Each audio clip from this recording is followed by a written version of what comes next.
Hello बच्चों, welcome back to our channel. I am Shalini Wadhwa. आज की हम इस क्लास में माइक्रो का सेकंड चैप्टर करने वाले हैं। तो चलो स्टार्ट करते हैं। चैप्टर का नाम क्या है? Central problem of an economic.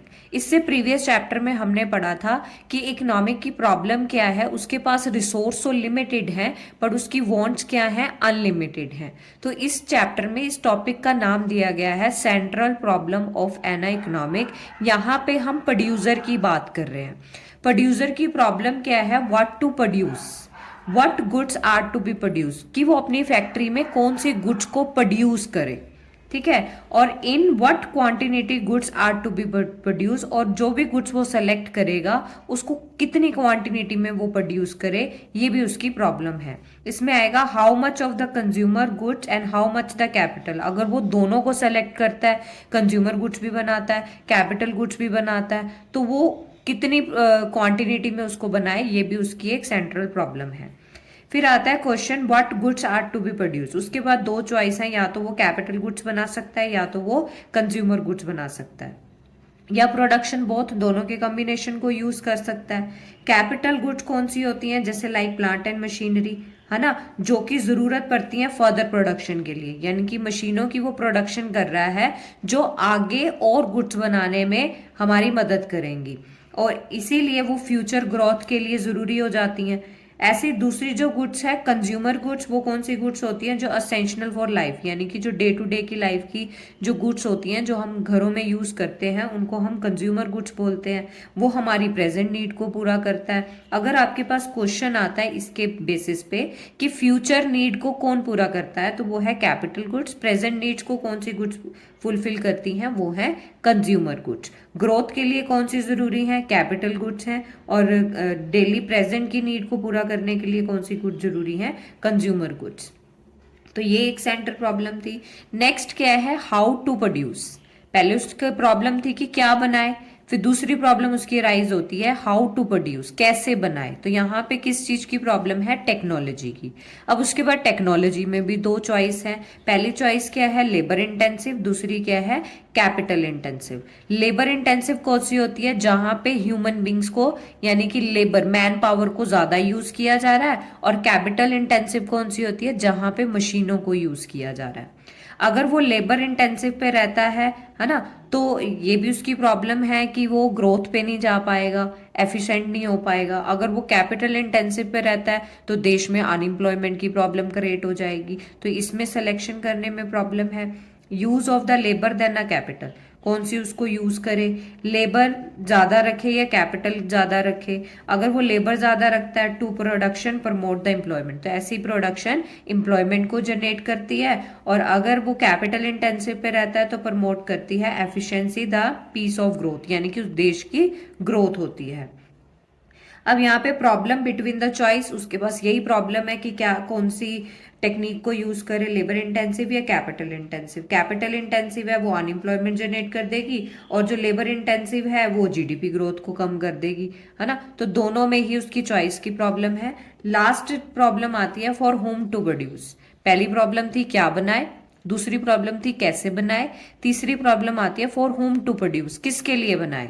अब जो अंडर डेवलप्ड कंट्रीज हैं या डेवलपिंग कंट्रीज हैं, उनमें जो इनकम डिस्ट्रीब्यूशन लेवल है वो अलग अलग है, यानी कि वहां पे मिडिल क्लास भी है, रिच भी है, पुअर भी है ना। तो यहाँ पे उसको प्रॉब्लम अराइज होती है वो कौन से सेक्शन के लिए गुड्स बनाए, रिच के लिए बनाए या पुअर के लिए बनाए। अगर रिच के लिए बनाता है ना, तो उसके प्रॉफिट हाई होते हैं। रिच के लिए बनाता है तो उसके प्रॉफिट हाई होते हैं और जीडीपी ग्रोथ भी बढ़ती है, देश की ग्रोथ होती है। अगर वो पुअर के लिए बनाता है तो फॉर सोशल जस्टिस रहता है, पर उसकी वजह से जीडीपी और उसके प्रॉफिट क्या हो जाएगा?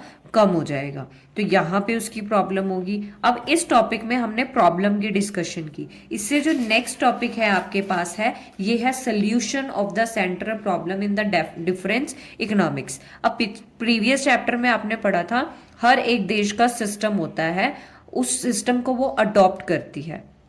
पहले आपने पढ़ी थी, पहला सिस्टम क्या है? Market economic. दूसरा था सेंट्रल प्लान इकोनॉमिक। तीसरा था मिक्स इकोनॉमिक। अब इन इकोनॉमिक्स के बेसिस पे सेंट्रल प्रॉब्लम का सोल्यूशन बताया गया है। तो मार्केट इकोनॉमिक कौन सी होती है? जो फ्री इकोनॉमिक थी, यही पढ़ा था हमने, जो फ्री डिसीजन लेती है। On the basis of supply and demand, force in the demand, यानी मार्केट जो फोर्स करती है, जिस गुड्स की ज्यादा डिमांड होती है, प्रोड्यूसर को जिसमें ज्यादा फायदा दिखता है उस गुड्स को वो प्रोड्यूस करता है, राइट। उसके बाद आता है, अगर वो मार्केट इकोनॉमिक है, फ्री इकोनॉमिक है, तो वो किस तरह की गुड्स बनाएगा। इसमें आंसर कर रहा है व्हाट टू प्रोड्यूस, जो उसको हाई प्रॉफिट ऑफर करेगी। दूसरी प्रॉब्लम थी हाउ टू प्रोड्यूस, कैसे बनाए। Always use the technology, maximise the efficiency and minimise the cost. जो मार्केट फोर्स पे होती है, यानी कि जो प्राइवेट इंडस्ट्रीज होती हैं, वो हमेशा कैपिटल इंटेंसिव को सेलेक्ट करती हैं। क्यों? क्योंकि उससे एफिशिएंसी इंक्रीज होती है और उस कंपनी को कॉस्ट भी कम पड़ती है। फॉर होम टू प्रोड्यूस, जो उसको हाई प्राइजेस पे करेगा वो उसके लिए बनाएगा। और हाई प्राइजेस कौन सा सेक्शन पे करता है? रिच को। तो इसी वजह से रिच एंड पुअर के बीच में गैप क्रिएट हो जाता है। ये तो होगी मार्केट इकोनॉमिक के अकॉर्डिंग आंसर। सेकंड थी सेंट्रल प्लान इकोनॉमिक। तो सेंट्रल प्लान इकोनॉमिक कौन सी इकोनॉमिक सिस्टम था? जहां पे एक सेंट्रल अथॉरिटी ऑफ गवर्नमेंट, यानी कि उस देश की गवर्नमेंट डिसाइड करती है कि कौन सी गुड्स बनेंगी, किसके लिए बनेंगी, ठीक है, और कौन से प्रॉफिट को देखा जाएगा या सोशल वेलफेयर को देखा जाएगा।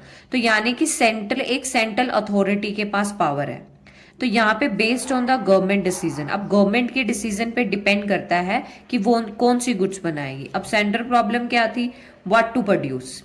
तो अगर गवर्नमेंट है वो तो सोशल वेलफेयर को देखेगी, है ना। व्हाट टू प्रोड्यूस, जो उसको ज्यादा ऑफर करती है सोशल वेलफेयर, वो उसी गुड्स को बनाना पसंद करेगी। हाउ टू प्रोड्यूस, वो तो अनएम्प्लॉयमेंट प्रॉब्लम को सॉल्व करना चाहेगी अपने देश में, इसीलिए वो कौन सी रहेगी? लेबर इंटेंसिव को सेलेक्ट कर लेगी। फॉर होम टू प्रोड्यूस, अब इसमें पुअर सेक्शन, क्योंकि उसने जो सोशल जस्टिस को देखना है ना, तो वो किसको, पुअर सेक्शन के लिए गुड्स को प्रोड्यूस करेगी। नेक्स्ट आता है मिक्स इकोनॉमिक। मिक्स इकोनॉमिक कौन सी होती है? जो इन दोनों का कॉम्बिनेशन है, जहां पे प्राइवेट सेक्टर भी है, पब्लिक सेक्टर भी है। प्राइवेट सेक्टर क्या कर रहा है? अपने प्रॉफिट के मोटिव को देखता है, और गवर्नमेंट सेक्टर क्या कर रहा है? अपनी सोशल वेलफेयर को देख रहा है। तो मिक्स इकोनॉमिक क्या है? जहां पे मेरिट ऑफ मार्केट इकोनॉमिक, उसका भी फायदा है, as well as central plan economic, दोनों का बेनिफिट उसको मिल जाता है। अब इसमें what to produce, how to produce, for whom to produce, take the both of the maximum profit as well as the social welfare. तो इनके जो डिसीजन लिए जाएंगे दोनों पॉइंट ऑफ व्यू से लिए जाएंगे। जो प्राइवेट वाला है वो रिच के लिए बनाएगा क्योंकि वो ज्यादा प्रॉफिट को कमाना चाहता है। जो गवर्नमेंट सेक्टर है वो पुअर सेक्शन के लिए बनाना चाहेगा। क्यों? क्योंकि उसने सोशल वेलफेयर को देखना है। यहाँ पे हमारा एक टॉपिक खत्म होता है जिसमें हमने पढ़ा सेंट्रल प्रॉब्लम और उसके सोल्यूशन। अब इसी चैप्टर में आपके पास सेकंड पार्ट शुरू होता है, प्रोडक्शन पॉसिबिलिटी कर्व, यानी कि पीपीसी। इसका दूसरा नाम क्या है? Central problem. इसको हम पीपीसी को सेंट्रल प्रॉब्लम के साथ रिलेट करके देखेंगे। इसका नाम है ट्रांसफॉर्मेशन कर्व, ट्रांसफॉर्मेशन लाइन। अगर आपके से पूछा जाए ट्रांसफॉर्मेशन लाइन क्या है, तो आपसे वो पीपीसी के बारे में ही पूछ रहा है। अब बोलते हैं पीपीसी है क्या। आपने पढ़ा था रिसोर्सेज आपके पास लिमिटेड है और उस रिसोर्सेज का अल्टरनेटिव यूज है। फॉर एग्जाम्पल, अगर रिसोर्स आपके पास है एक लैंड, आपके पास एक फिक्स लैंड है, आप उसके ऊपर प्रोडक्शन कर सकते हो या वीट की या एप्पल की। तो पीपीसी एक ऐसी अप्रोच है जो कि आपकी मदद कर रही है, आपको बता रही है कि आपके पास रिसोर्स क्या है, फिक्स है। आप दो टाइप्स के कॉम्बिनेशन को ले लो, ठीक है। या तो आप पूरे की पूरी अगर वीट की प्रोडक्शन करते हो तो 100 टन की प्रोडक्शन आपको मिलती है, एप्पल हो जाएगा आपका 0। दूसरा बोलते हैं अगर आप एप्पल को इंक्रीज करना चाहते हो तो वीट को कम करना पड़ेगा। क्यों? क्योंकि हमारे पास जो लैंड है वो फिक्स है, उसको हम बढ़ा नहीं सकते। तो अगर आप वीट को 90 पे लेके जाओगे तो आपको एप्पल की प्रोडक्शन 10 की हो जाएगी। अगर आप इसको 70 लेके जाओगे तो ये 20 हो जाएगी, ये 40 है तो 30। अगर आप इसको 0 करोगे तो एप्पल की प्रोडक्शन आपको 40 की मिल जाएगी। तो पीपीसी क्या है? Combination of two goods. आप दो गुड्स के कॉम्बिनेशन को यूज करते हो और उनके आउटपुट के कॉम्बिनेशन पॉइंट बनाते हो कि आपको किसकी प्रोडक्शन करनी है। अब आप यहां से ध्यान से देखो, लैंड था फिक्स, आपने अगर एप्पल की प्रोडक्शन को इंक्रीज कर रहे हो तो आपकी वीट की प्रोडक्शन को क्या करना पड़ेगा? कम करना पड़ेगा। क्यों? क्योंकि हमारे पास जो लैंड है वो लिमिटेड है, उसको हम बढ़ा नहीं सकते। तो या तो हम ऐसे कॉम्बिनेशन को यूज कर लें। अब यहाँ था if resources of land use for the production of Apple. अगर हम लैंड को एप्पल की प्रोडक्शन के लिए यूज करना चाहते हैं तो वीट को 0 रखना पड़ेगा। If resource of land is Apple and wheat, अगर हम दोनों के कॉम्बिनेशन को यूज कर लेंगे तो पीपीसी क्या है, is the different possible combination of two goods which can be produce with the available resources. जो भी आपके पास रिसोर्स है उसमें आप दो गुड्स के कॉम्बिनेशन को यूज कर रहे हो, उसको हम पीपीसी बोलते हैं। जहाँ इसीलिए इसका नाम क्या है, प्रोडक्शन पॉसिबिलिटी, कि किसकी कौन सी पॉसिबिलिटी बनती है गुड्स को बनाने की। अब इसकी एग्जाम्पशंस क्या हैं, हमने इस कर्व को यूज किया तो पहली एग्जाम्पशन हमने देखी थी, जो रिसोर्सेज हैं, गिवन रिसोर्सेज हैं वो फिक्स्ड है और जो रिसोर्सेज है उसका फुली यूटिलाइजेशन हो रहा है और एफिशिएंटली तरीके से वो यूज हो रहा है। यानी कि हम ये नहीं बोल रहे कि ये लैंड को हम हाफ यूज कर रहे हैं, तो यानी कि हम ये जो कॉम्बिनेशन बना रहे हैं हम ये बोल रहे हैं ये लैंड को पूरा यूज किया जा रहा है। टेक्नोलॉजी रिमेन कॉन्स्टेंट, इसमें टेक्नोलॉजी में भी कोई चेंज नहीं है।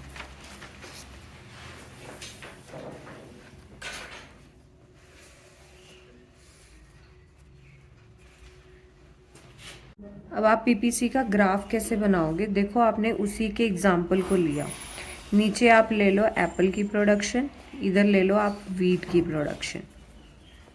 एप्पल की प्रोडक्शन थी 10, 20, 30 एंड 40, इधर थी 10, 20, 30, 40, 50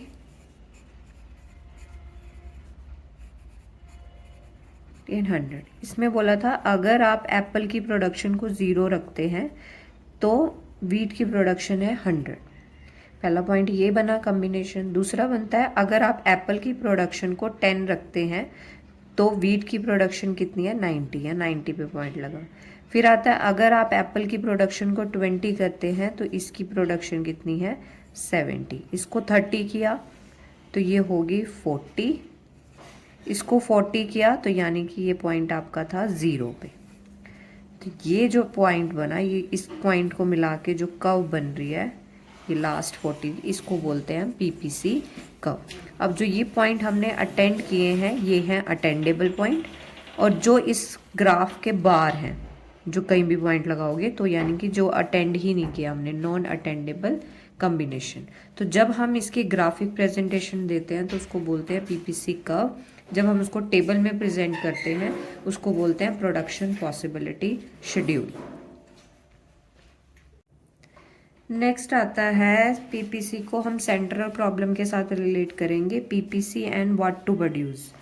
व्हाट टू प्रोड्यूस में थी द प्रॉब्लम ऑफ चॉइस, कि कौन सी गुड्स को हमने बनाना है और कितनी क्वांटिटी में बनाना है। तो अगर हम पीपीसी को व्हाट टू प्रोड्यूस के साथ बोलें तो हमने बोला अगर हम गुड्स एक्स और गुड्स वाई को प्रोड्यूस करना चाहते हैं, अगर हम गुड्स वाई की प्रोडक्शन को बढ़ाना चाहते हैं तो हमें वाई की प्रोडक्शन को क्या करना पड़ेगा, कम करना पड़ेगा। तो इसी ग्राफ के अकॉर्डिंग अगर हमने गुड्स एक्स और गुड्स वाई, तो इसको कैसे बनाया हुआ है, अगर हमारी यहाँ पे बन रही है गुड्स वाई और इधर बन रही है गुड्स एक्स, तो पहले वाई की आउटपुट यहाँ थी और एक्स की यहाँ थी। अगर हम एक्स की प्रोडक्शन को बढ़ाना चाहते हैं, मान लो यहाँ 10 थी, हम 30 पे लेके जाना चाहते हैं, तो इसकी प्रोडक्शन को बढ़ाएंगे तो हमें इसको कम करना पड़ेगा। देखो यहाँ से कम, मान लो ये 50 पे थी और ये अब 20 पे चलेगी, तो ये जो पॉइंट बना है ना, तो यहाँ से आपकी क्या बन जाएगी, पीपीसी कर्व। तो यानी कि पीपीसी दो कॉम्बिनेशन के जो दो प्रॉब्लम्स हैं उसके बीच में हमारी मदद कर रही है। अगर हमें इसमें ज़्यादा बेनिफिट मिलता है तो हमें पहले रिसोर्स को कम करना पड़ेगा, मतलब पहले जो गुड्स है उसको रिड्यूस करना पड़ेगा। अब पीपीसी के जो यहाँ पे जो कन्वेक्स पॉइंट होता है इधर वाला, है ना, तो ये जो पॉइंट बनते हैं यहाँ पे होती है पोटेंशियल लेवल ऑफ आउटपुट, यानी कि दोनों गुड्स का जो कॉम्बिनेशन है, दोनों गुड्स की जो आउटपुट लेवल है वो सबसे हाई है, यहाँ पे भी इनका एफिशिएंट पॉइंट है। और जो इस ग्राफ के लोअर पॉइंट पे जो पॉइंट बनते हैं, यहाँ पे हमारी एक्चुअल आउटपुट कम है पोटेंशियल आउटपुट से। ठीक है, हमारी इतनी एक्चुअल प्रोडक्शन नहीं हो रही है जितनी हम कर सकते हैं। तो इस पॉइंट में यह है कि हम ज़्यादा प्रोडक्शन कर सकते हैं जो हमारे उस लैंड की पोटेंशियल लेवल है। इनके जो लोअर पॉइंट है यहाँ पे जो है एक्चुअल आउटपुट ही हमारी कम है जितनी हम आउटपुट ले सकते हैं। उसके बाद नेक्स्ट आता है पीपीसी में आती है हाउ टू प्रोड्यूस। इसमें भी दो तरीके की प्रॉब्लम है कि हम कौन सी टेक्नोलॉजी को सेलेक्ट करें, लेबर इंटेंसिव पे रहे या कैपिटल इंटेंसिव पे रहे।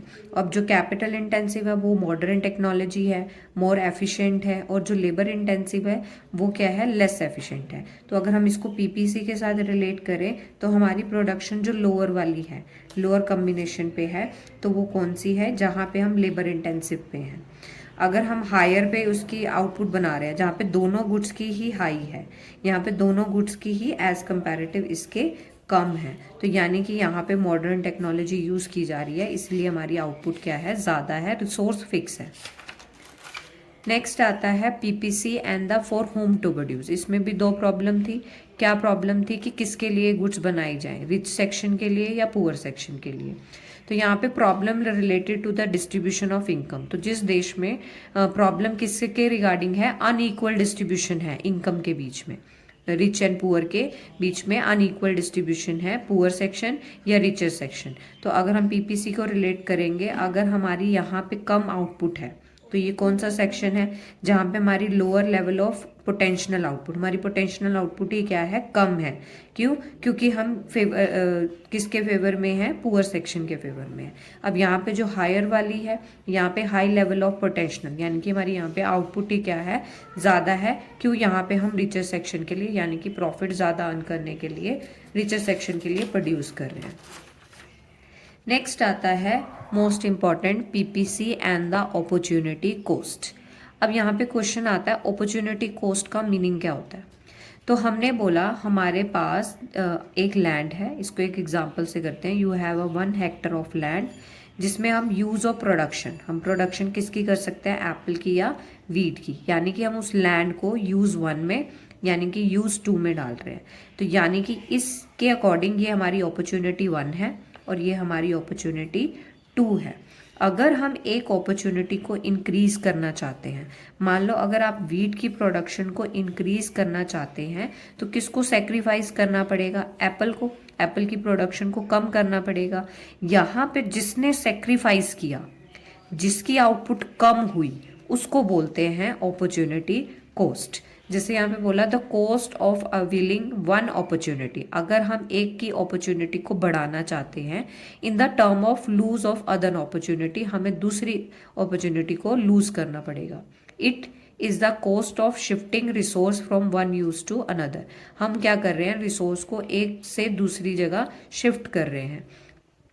If you want to increase the production of wheat, shifting the opportunity 1 to opportunity 2, अगर हमने यहाँ पे बोला हमने यूज 2 की प्रोडक्शन को बढ़ाना है तो यूज 1 की यानी कि एप्पल की प्रोडक्शन को कम करना पड़ेगा। तो जिसकी कम की और जिसकी आउटपुट कम हुई उसको हम बोलते हैं लॉस ऑफ आउटपुट। किसके आउटपुट में लॉस होगा, एप्पल की। तो जिसने लूज किया उसको हम बोलते हैं this is called opportunity cost, जो लॉस पॉइंट ऑफ व्यू है, जो जिसकी प्रोडक्शन कम हो रही है। फिर नेक्स्ट टॉपिक आता है total opportunity cost and the marginal opportunity cost. तो टोटल अपॉर्चुनिटी कॉस्ट आपने पढ़ा, this is the cost not to the ratio, जहां पे एक रेशो में डिवाइड नहीं किया गया।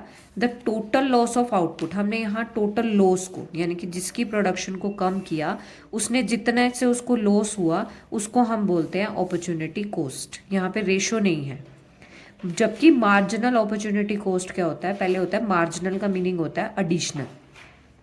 तो मार्जिनल अपॉर्चुनिटी कॉस्ट क्या है, ये एक रेशो है किसके बीच में, it is a between loss of output and the gain of output. यानी कि अगर हम वीट की प्रोडक्शन को बढ़ा रहे थे तो वीट का गेन था, एप्पल की प्रोडक्शन को ज्यादा कर रहे थे तो लॉस था।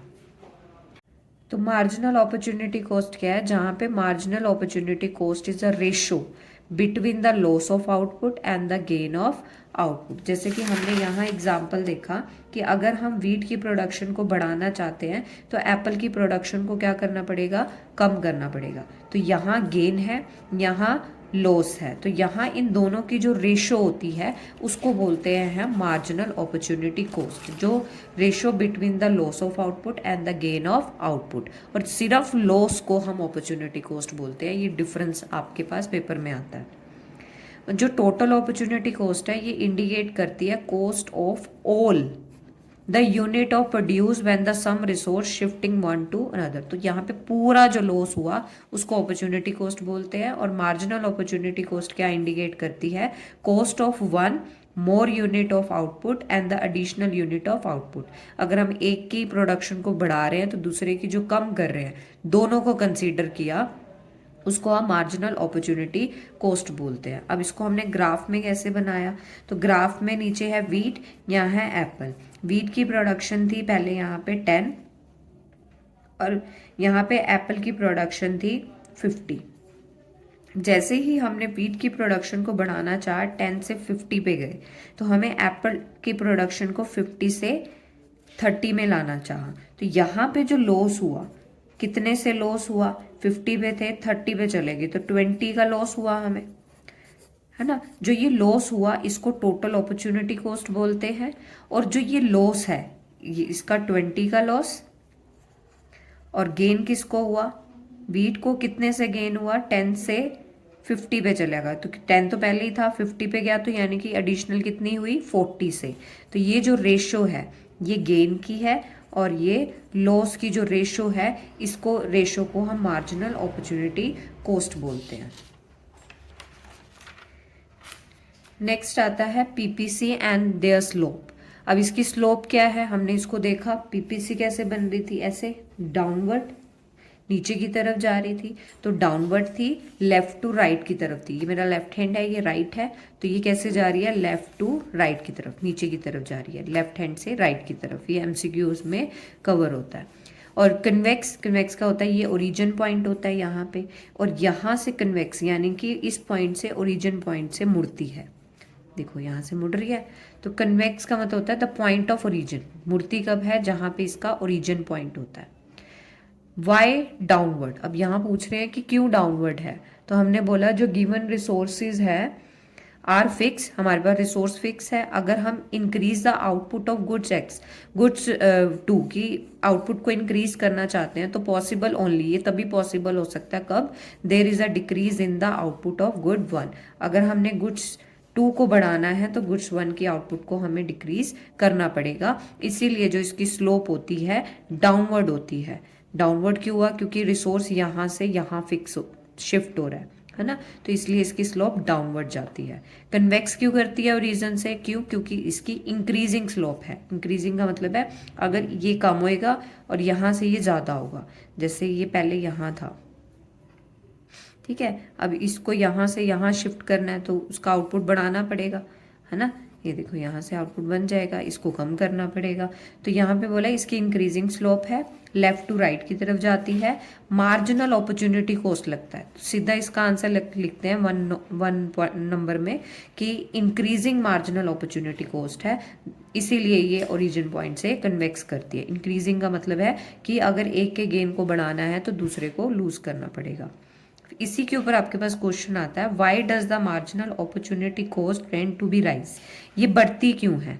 क्यों? क्योंकि हम अपने रिसोर्स को यूज 1 या यूज 2 में यूज कर रहे हैं। एक लैंड है हमारे पास, ठीक है, हमने ये एग्जाम्पल, सेम एग्जाम्पल आपने लिखना है कि लैंड है, उसको 2 तरीके से यूज कर सकते हो। यूज 1 में हम वीट ले सकते हैं, यूज 2 में हम एप्पल प्रोड्यूस कर सकते हैं। तो मार्जिनल अपॉर्चुनिटी क्या है? यहाँ पे इन दोनों की रेशो है। अगर हमने वीट की प्रोडक्शन को इंक्रीज करना है तो हमें एप्पल की प्रोडक्शन को कम करना पड़ेगा। तो यहाँ पे इसका गेन है और इसका क्या है?